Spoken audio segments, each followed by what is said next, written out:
Hello everyone, I don't want to bore you with too much of an intro. I can't remember what we went over last video. I promise it'll be flashing on screen right now. Probably not flashing, but you know. And today we will be going over the Warren Court, civil rights, and the conservative backlash. Today we're diving into one of the most dramatic showdowns in American history, the Supreme Court versus the status quo.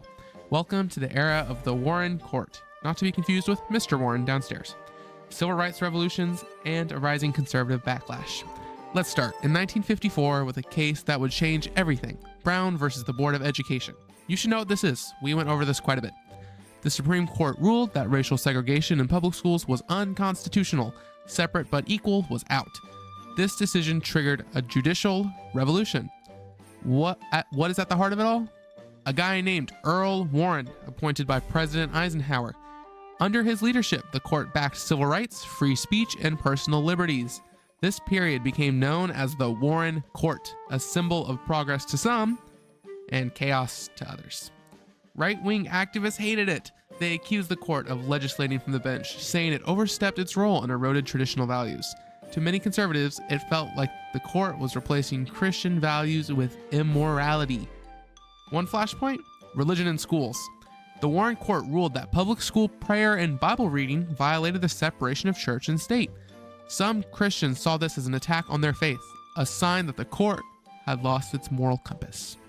The court also took on media censorship, deciding that only obscene material could be censored. That left many conservatives frustrated. They saw the courts as protecting vulgarity instead of decency. As crime rates rose during the 1960s, critics blamed the Warren Court, even though there was no solid proof at all. They were just saying that because they didn't like Warren Court. Then came busing. To tackle school segregation, courts approved plans to bus students across town, which is why it's called busing, sometimes from black neighborhoods to white schools and vice versa. It was controversial, especially in the North. By the mid-1970s, around 86% of black children in the South were attending integrated schools. But in cities like Detroit, without including white suburbs, achieving racial balance was nearly impossible. Fast forward to the 1972 election. The Democrats were kind of a mess. Reformers pushed out the old guard, gave more voice to women, African Americans, and youth, and even rejected Chicago Mayor Richard Daley's delegates in favor of a team led by Jesse Jackson. But who won the 1972 election? Jackson or Nixon? It was Nixon. He won in a landslide, 61% of the vote in every state but Massachusetts and DC. The 1972 election was a turning point. Was it a win for conservatism? Or were Americans just tired of the liberal reforms and social changes of the previous decades? So, I want to say here is a big CCOT takeaway. The Warren Court pushed for justice and equality, but it also sparked a deep conservative backlash that reshaped American politics for decades. And guess what?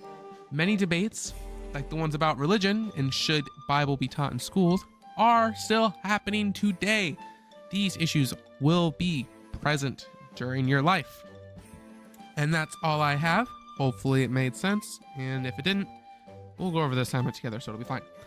Please have an amazing day. Thank you for paying attention, and I'll see you soon.